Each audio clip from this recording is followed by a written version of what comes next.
Welcome back बच्चों, once again to my पाठशाला। कल का जो सवाल मैंने टेलीग्राम पे दिया था बहुत आसान सवाल था, लेकिन ताज्जुब की बात यह है कि रिस्पांस ऑलमोस्ट नहीं था। क्या वजह थी मैं नहीं जानता, ये सबसे ज़्यादा बेहतर तुम लोग जानते होगे। पहला वाला जो सवाल था, मैं तुमको अभी फिगर दे दूँगा, उसमें 3 ओम का रेजिस्टर और 4 ओम का इंडक्टर सीरीज़ में था। मैंने पूछा था कि सर्किट का कंडक्टेंस क्या है। एक जवाब हमको बीच में नज़र आया था कि 1/3 ओम है। उसके बाद वो हमको जवाब नज़र ही नहीं आया, लगता भाग गया। वो क्या करके भागा, डिलीट करके भागा, क्या करके भागा नहीं जानते हैं। बाद में हमको मिला नहीं, 1/3 ओम जवाब दे के चला गया। बाकी जवाब से खुशबू इस बात की आ रही थी कि वो मुझसे पढ़े हुए बच्चे थे जिनसे ये डिस्कस पहले हो चुका था, तो उनको अंदाज़ा था कि क्या करना है, तो उन्होंने सही किया। लेकिन वैसे बच्चे बहुत कम थे। दूसरा सवाल जो था वो ये था कि मैंने 3 सोर्सेस डीसी के दिखा दिए थे डेल्टा फॉर्मेशन में, और 3 सोर्सेस एसी के भी दिखा दिए थे डेल्टा फॉर्मेशन में। उसका भी जवाब बहुत कम लोगों ने दिया, लेकिन खैर कुछ दिया और ठीक ठाक ही दिया। तो चलो हम लोग रेगुलर काम शुरू करते हैं। सबसे पहले मैं तुमको वो डायग्राम दिखा देता हूँ ताकि जिन लोगों ने नोट नहीं किया हो उनको पता चल जाए कि हम लोग बात किस चीज़ की कर रहे हैं। मैं पॉज कर रहा हूँ इसको, उसके बाद डायग्राम दिखाऊंगा। ये डायग्राम था बच्चों पहला, नोट कर लो। जिन लोगों ने टेलीग्राम से ऑलरेडी इसको नोट कर लिया होगा उनको ज़रूरत नहीं है, थोड़ी देर की बात है। अब मैं इसको रोक रहा हूँ, पॉज कर रहा हूँ। जो लोग देर कर रहे होंगे वो वीडियो को पॉज करके देख सकते हैं। तो तुम लोगों के रिस्पांस की कमी की वजह से मेरे दिल में ख्याल आता है, कैसा लगता है कि impedance, admittance, resistance, conductance, reactance, susceptance वगैरह की जानकारी में तुम लोगों को या तो कमी है या कंप्लीट कन्फ्यूजन है। आखिर क्या वजह थी कि जवाब लोग दे करके नहीं गए? मैं इंतज़ार करता रहा दिन भर, लेकिन जवाब आने को नहीं था। अब कहाँ तुम लोग इतना बिजी हो गए थे भाई, मैं नहीं जानता। तो आज वंस फॉर ऑल आप लोग सुन लीजिए, मैं अपनी तरफ से बता रहा हूँ। देखिए, impedance is a complex number which when multiplied by current gives voltage. That's it. इतना ही डिफिनेशन है इसका। क्या? Impedance is a complex number which when multiplied by current gives voltage. The real part of impedance is called resistance and the imaginary part is called reactance. Reactance may be inductive or capacitive. Finish. इतना ही definition और कुछ नहीं। बाकी जितनी बकवास तुम लोग पढ़ते हो सब बेकार है। जितनी बात मैंने बोल दिया ज़िंदगी भर बस इतना याद रखो। अब चलो एडमिटेंस पे। हालांकि इन जनरल मैंने देखा है ओवर ए पीरियड ऑफ से 40 ईयर्स जो मैं बिज़नेस में रहा हूँ, इसके पढ़ाई लिखाई के भी और फील्ड में भी, जनरली इलेक्ट्रिकल इंजीनियर्स को इम्पीडेंस तो समझ में आता है, एडमिटेंस जल्दी समझ में नहीं आता है। वोल्टेज सोर्स तो समझ में आता है, करंट सोर्स जल्दी समझ में नहीं आता है। ये जनरल पैटर्न मैंने देखा है। थेवेनिन थ्योरम समझ में आ जाएगा, नॉर्टन्स थ्योरम समझ में नहीं आएगा जल्दी।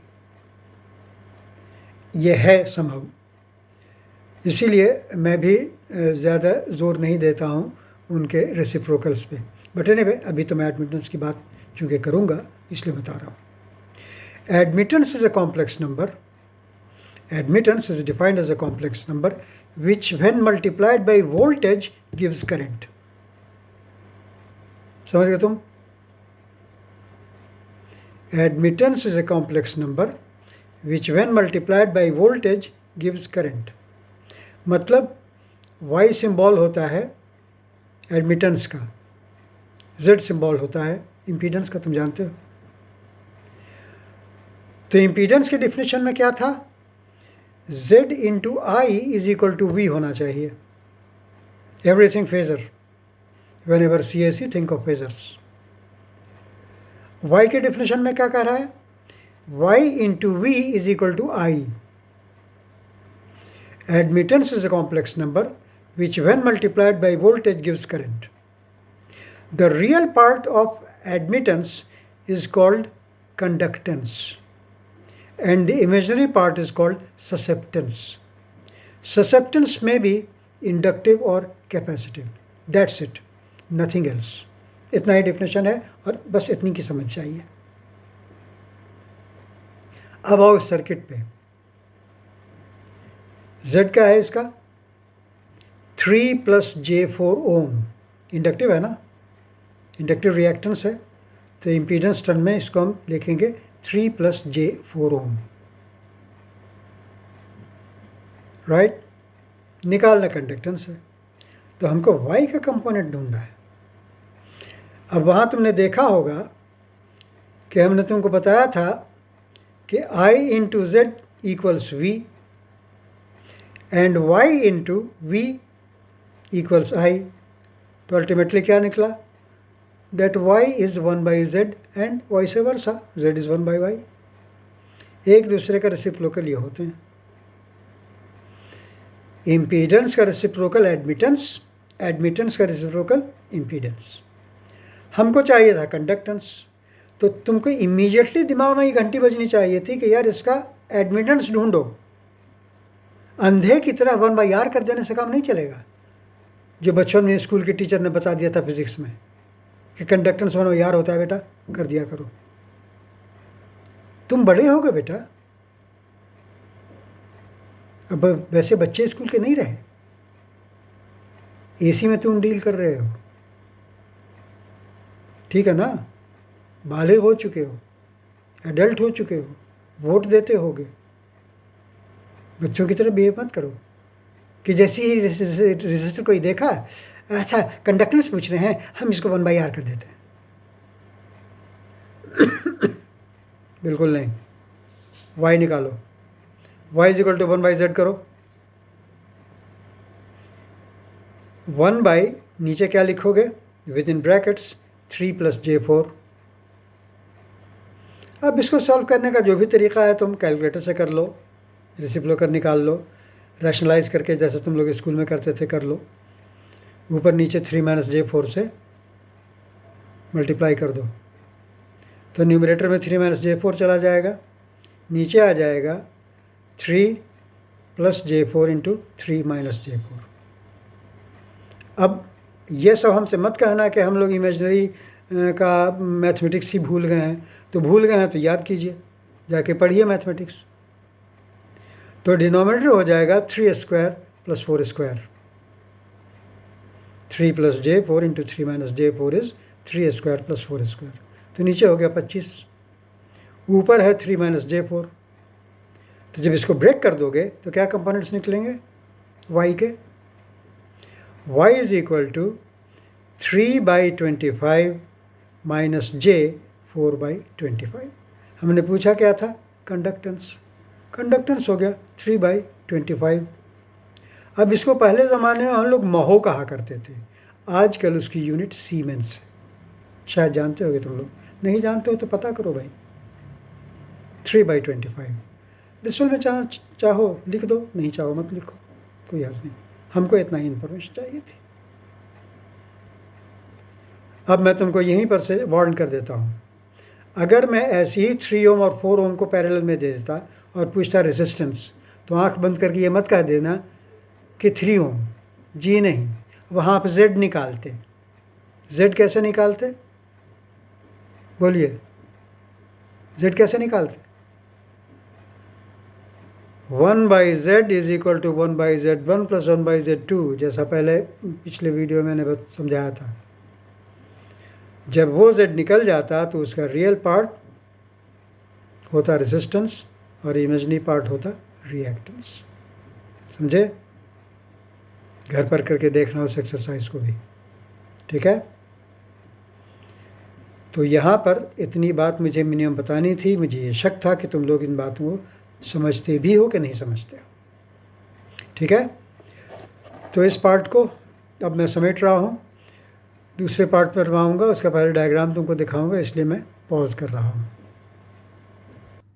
हाँ देखो बच्चों, ये दूसरा डायग्राम था, इसको नोट कर लो जिन बच्चों ने नोट नहीं किया है।